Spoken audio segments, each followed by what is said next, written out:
आस रज़ियल्लाहु तआला अन्हु ने हजरत उमर के दौर में पहली बार इजिप्ट फतह किया। फतह करने के बाद खलीफा उमर रज़ियल्लाहु तआला अन्हु ने अमर बिन आस को पूरे इजिप्ट का गवर्नर बनाया। बिस्मिल्लाहिर्रहमानिर्रहीम। अस्सलाम वालेकुम नाज़रीन, तो क्या हाल चाल, उम्मीद करते हैं खैरियत से होंगे। तो आज के इस वीडियो में हम देखेंगे न्यू खलीफा के बारे में, इनकी पूरी हिस्ट्री को देखेंगे और थर्ड खलीफा कौन थे, थर्ड खलीफा के बाद जो है फिर कौन खलीफा है, उन्होंने कितने साल हुकूमत किया। तो चलिए आज के इस वीडियो में पूरा डिटेल देखेंगे और इसका पूरा क्रेडिट जाता है द कोहिस्तान चैनल को, जो कि बहुत ही अच्छे वीडियो बनाते हैं। अगर आप चाहते हैं इनका वीडियो प्रॉपर देखना है तो डिस्क्रिप्शन लिंक आप जाकर के जो है वहां से विजिट कर सकते हैं। तो चलिए शुरू करते हैं इस वीडियो। इस्लाम की तीसरी खिलाफत जैसे ही शुरू हुई, रोमन और पर्शियन एम्पायर के बादशाहों ने सोचा कि अब यही वक्त है मुसलमानों की कमर तोड़ने का और उन सारे इलाकों को मुसलमानों से वापस छीनने का जिन्हें हजरत उमर ने इन एम्पायर से फतह किया था। क्योंकि इन बादशाहों का यह ख्याल था कि मुसलमानों की यह खिलाफत सिर्फ हजरत उमर की ताकत से बनी थी और नया खलीफा उस्मान इस खिलाफत को डिफेंड नहीं कर सकेगा। तो सबसे पहले रोमन एम्पायर के बादशाह ने मुसलमानों के सबसे इंपॉर्टेंट इलाके इजिप्ट को छीनने का प्लान बनाया और अपने जनरल मैनुअल को 300 जंगी जहाजों के साथ इजिप्ट की तरफ रवाना की। क्योंकि इजिप्ट दुनिया का सबसे रिच इलाका था और पिछले 600 साल से यहाँ का सारा गोल्ड और गंदम सीधा रोमन एम्पायर के कैपिटल की तरफ भेजा जाता था। लेकिन अब हजरत उमर की खिलाफत में इजिप्ट को फतह करने के बाद यहाँ का सारा माल रोमन एम्पायर के बजाय मुसलमानों के कैपिटल मदीना की तरफ जाने लगा और ये रोमन एम्पायर की इकोनॉमी के लिए एक बहुत बड़ा धचका था। इसीलिए 300 जहाजों में रोमन एम्पायर की बहुत बड़ी फौज मुसलमानों के इजिप्ट की तरफ बहुत तेजी से बढ़ रही थी और इस फौज से लड़ना कोई आसान काम नहीं था। इसीलिए सारे मुसलमान इजिप्ट को फतह करने वाले सहाबी और जनरल अमर बिन आस की तरफ देखने लगे। लेकिन यहाँ पर एक बहुत बड़ा मसला था। मुसलमानों के जनरल अमर बिन आस को इस हमले से पहले ही उनकी पोजीशन से हटा दिया गया था। असल में इससे कुछ ही साल पहले अमर बिन आस रज़ियल्लाहु तआला अन्हु ने हजरत उमर के दौर में पहली बार इजिप्ट फतह किया, जिसे हम पूरा एक्सप्लेन कर चुके हैं। इजिप्ट फतह करने के बाद खलीफा उमर रज़ियल्लाहु तआला अन्हु ने अमर बिन आस को पूरे इजिप्ट का गवर्नर बनाया। लेकिन पहले दिन से खलीफा उमर को अपने इस गवर्नर अमर बिन आस रज़ियल्लाहु तआला अन्हु से एक बहुत बड़ी शिकायत थी और वो शिकायत ये थी कि इजिप्ट दुनिया का सबसे रिच इलाका होने के बाद भी हजरत अमर बिन आस वहां से मदीना की तरफ बहुत कम टैक्स भेज रहे थे और हजरत उमर इस बात से बिल्कुल भी खुश नहीं थे। बट इस सब के बाद भी हजरत उमर ने अपनी खिलाफत के आखिरी दिन तक अमर बिन आस को उनकी पोजीशन से नहीं हटाया। लेकिन जैसे ही हजरत उस्मान की खिलाफत शुरू हुई, उनकी पर्सनैलिटी हजरत उमर से बिल्कुल ऑपोजिट थी और बचपन से एक बहुत बड़ा बिजनेसमैन होने की वजह से हजरत उस्मान का सारा फोकस इस खिलाफत की इकोनॉमी पर था। क्योंकि हजरत उस्मान को पता था कि अब जंगों से ज्यादा इस खिलाफत की इकोनॉमी को स्टेबल करने की जरूरत है। इसीलिए खलीफा बनते ही हजरत उस्मान ने सबसे पहले इजिप्ट के गवर्नर अमर बिन आस को अपने पास बुलाया और उनसे पूछा कि आम्र, क्या वजह है कि तुम इजिप्ट जैसे रिच इलाके से मदीना की तरफ इतना थोड़ा सा टैक्स भेज रहे हो। नाउ अमर बिन आस कोई आम इंसान नहीं था। वो हमेशा से ही अपने जबरदस्त बोलने के अंदाज की वजह से पूरे अरब में मशहूर थे। इसीलिए उन्होंने हजरत उस्मान के सवाल का बहुत ही यूनिक जवाब दिया कि या अमीर अल मोमिनीन, ऊंटनी उतना ही दूध दे रही है जितना वो दे सकती है। मतलब इजिप्ट की आवाम जितना टैक्स मदीना भेज सकती है उतना ही भेज रही है। ये सुनकर खलीफा उस्मान ने अमर बिन आस को हुक्म दिया कि आज के बाद तुम्हें इजिप्ट जाने की इजाजत नहीं है, क्योंकि अब तुम मिस्र के गवर्नर नहीं रहे। और उनकी जगह खलीफा उस्मान ने एक छोटे गवर्नर अब्दुल्ला बिन साद बिन अबी सरा को पूरे इजिप्ट का गवर्नर बनाया, जो हजरत उस्मान के कजन और रजाई भाई भी थे और उनका ताल्लुक भी हजरत उस्मान की तरह बनु उमैया से था। अब्दुल्ला बिन साद ने इजिप्ट का गवर्नर बनते ही वहाँ का सारा निजाम बिल्कुल बदल दिया और वहाँ की आवाम पर टैक्स इतना बढ़ा दिया कि जितना टैक्स अमर बिन आस के जमाने में यहाँ से मदीना की तरफ जाता था, अब उससे डबल बल्कि ट्रिपल टैक्स मदीना के खजाने में जमा होने लगा।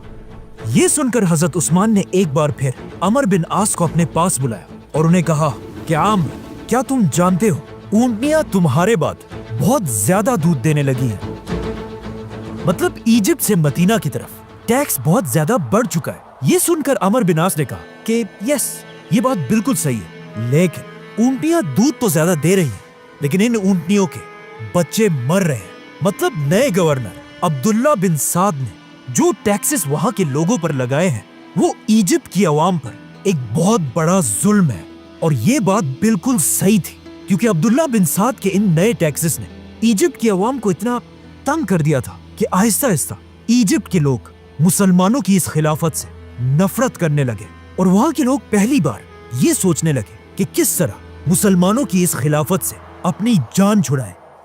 आखिर एक दिन इजिप्ट के सबसे बड़े शहर अलेक्जेंड्रिया के लोगों ने मिलकर एक बहुत ही सीक्रेट लेटर लिखा उस वक्त के सुपर पावर रोमन एम्पायर के बादशाह के नाम, जिसमें उन्होंने लिखा कि यही वक्त है मुसलमानों की इस खिलाफत पर हमला करने का, और जैसे ही आपकी फौजें मुसलमानों पर हमला करेंगी इजिप्ट की पूरी आवाम मुसलमानों के खिलाफ बगावत कर देगी। इसीलिए without wasting any time Roman empire के बादशाह ने 300 जंगी जहाज,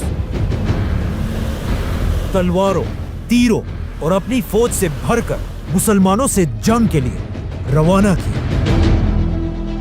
जैसे ही रोमन एम्पायर की फौज इजिप्ट के सबसे बड़े शहर अलेक्जेंड्रिया तक पहुंची, वहां की आवाम ने इन्हें देखकर मुसलमानों के खिलाफ बगावत कर दी और वो रोमन्स के साथ मिलकर मुसलमानों की फौज को मारने लगे। और बहुत ही आसानी से उन्होंने अलेक्जेंड्रिया जैसी इंपॉर्टेंट सिटी मुसलमानों से छीन ली।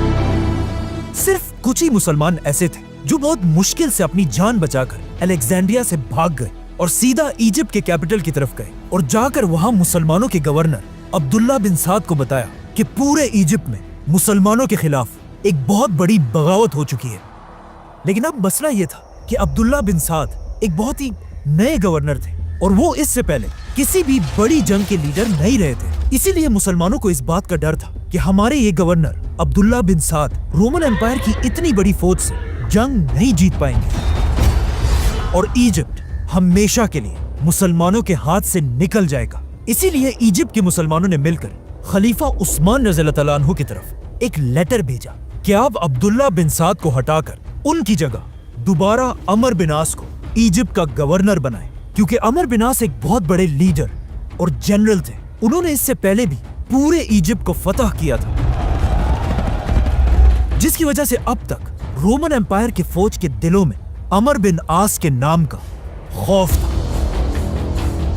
ये देखकर हजरत उस्मान ने बिल्कुल ऐसा ही किया और अमर बिन आस रज़ियल्लाहु तआला अन्हु को दोबारा गवर्नर बनाकर 15,000 की फौज के साथ रोमन एम्पायर से लड़ने के लिए रवाना किया। नाउ जो मुसलमान इससे पहले रोमन एम्पायर की फौज के सामने बिल्कुल मायूस हो चुके थे, अब अमर बिन आस को इजिप्ट में दाखिल होता हुआ देखकर वो सब लड़ने के लिए दोबारा तैयार हुए और हजरत अमर बिन आस के हुक्म का इंतजार करने लगे। लेकिन जैसे ही अमर बिन आस मुसलमानों के कैपिटल पहुंचे, उन्होंने मुसलमानों को क्लियरली कहा कि हम जंग नहीं लड़ेंगे, क्योंकि उन्हें पता था कि इजिप्ट की आवाम ने सिर्फ और सिर्फ अब्दुल्ला बिन साद के सख्त टैक्सों की वजह से मुसलमानों के खिलाफ बगावत की है। इसके अलावा उन्हें मुसलमानों से कोई शिकायत नहीं है और यहाँ की आवाम बिल्कुल भूल चुकी है कि असल में रोमन एम्पायर कितनी जालिम एम्पायर है। अमर बिन आस रज़ियल्लाहु तआला अन्हु मुसलमानों को समझाने लगे कि जब इजिप्ट की आवाम रोमन एम्पायर के जुल्म को देखेगी, वो खुद ब खुद उनके खिलाफ हो जाएंगे और हम जंग के बगैर ही जीत जाएंगे। जो हजरत अमर बिन आस ने कहा था एग्जैक्टली ऐसा ही हुआ। रोमन एम्पायर इजिप्ट पर हमले के बाद यहाँ के हजारों इनोसेंट लोगों को मारने लगी, उनके दुकानों और घरों को लूटने लगी और इवन उनकी औरतों और बच्चों को भी नहीं छोड़ा।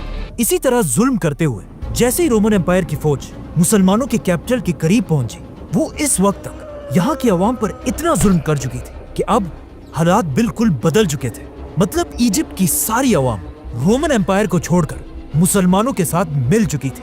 ये देखकर अमर बिन आस ने फाइनली मुसलमानों को हमले का हुक्म दिया। और आखिर एक बहुत खतरनाक जंग के बाद मुसलमान ये जंग जीत गए और रोमन एम्पायर की फौज हमेशा के लिए इजिप्ट को छोड़कर भाग गई। हजरत उस्मान की खिलाफत में मुसलमानों की ये फतह इतनी बड़ी थी कि अगले 1000 साल तक कोई भी मुसलमानों से इजिप्ट नहीं छीन सका और आज तक इजिप्ट मुसलमानों के कंट्रोल में है। हजरत अमर बिन आस ने जंग जीतने के बाद वो सारा माल इजिप्ट के लोगों को वापस कर दिया जो उनसे लूटा गया था और अब उनका ये ख्याल था कि फाइनली हजरत उस्मान उन्हें इजिप्ट का गवर्नर बनाएंगे। लेकिन हजरत उस्मान ने ऐसा नहीं किया, बल्कि उन्हें एक ऑफर दी कि आज से तुम इजिप्ट के आर्मी चीफ होगे और अब्दुल्ला बिन साद गवर्नर। लेकिन अमर बिन आस ने उन्हें कहा कि ये तो ऐसी ही बात है कि गाय के सींग मैं पकड़ूं और उसका दूध कोई और लेकर जाए। और ये कहते ही उन्होंने हजरत उस्मान की ऑफर मानने से इनकार कर दिया और इसी तरह हजरत अमर बिन आस ने एक बार फिर पूरा इजिप्ट फतह कर लिया। नाउ इजिप्ट का मसला तो हल हो चुका था, लेकिन अब खलीफा उस्मान की जिंदगी का सबसे बड़ा वाकया पेश आने वाला था, क्योंकि पहली बार दुनिया के मुसलमान कुरान की किरत के बारे में एक दूसरे से लड़ने लगे थे, जिसके बाद हजरत उस्मान ने दुनिया का पहला यूनाइटेड कुरान बनाया जिसे आज तक पूरी दुनिया पढ़ती है। सब्सक्राइब। तो नाज़रीन, उम्मीद करते हैं कि इस वीडियो को देखने के बाद जो है आपको बहुत सारी चीजें जो है वो समझ में आई होगी। अगर इस तरह का और भी कंटेंट देखना है, इस तरह का इस्लामिक वीडियो देखना है, तो हमारे चैनल को फॉलो करें और मिलते हैं फिर इसी तरह के और भी अच्छे वीडियो में। तब तक के लिए अल्लाह हाफिज।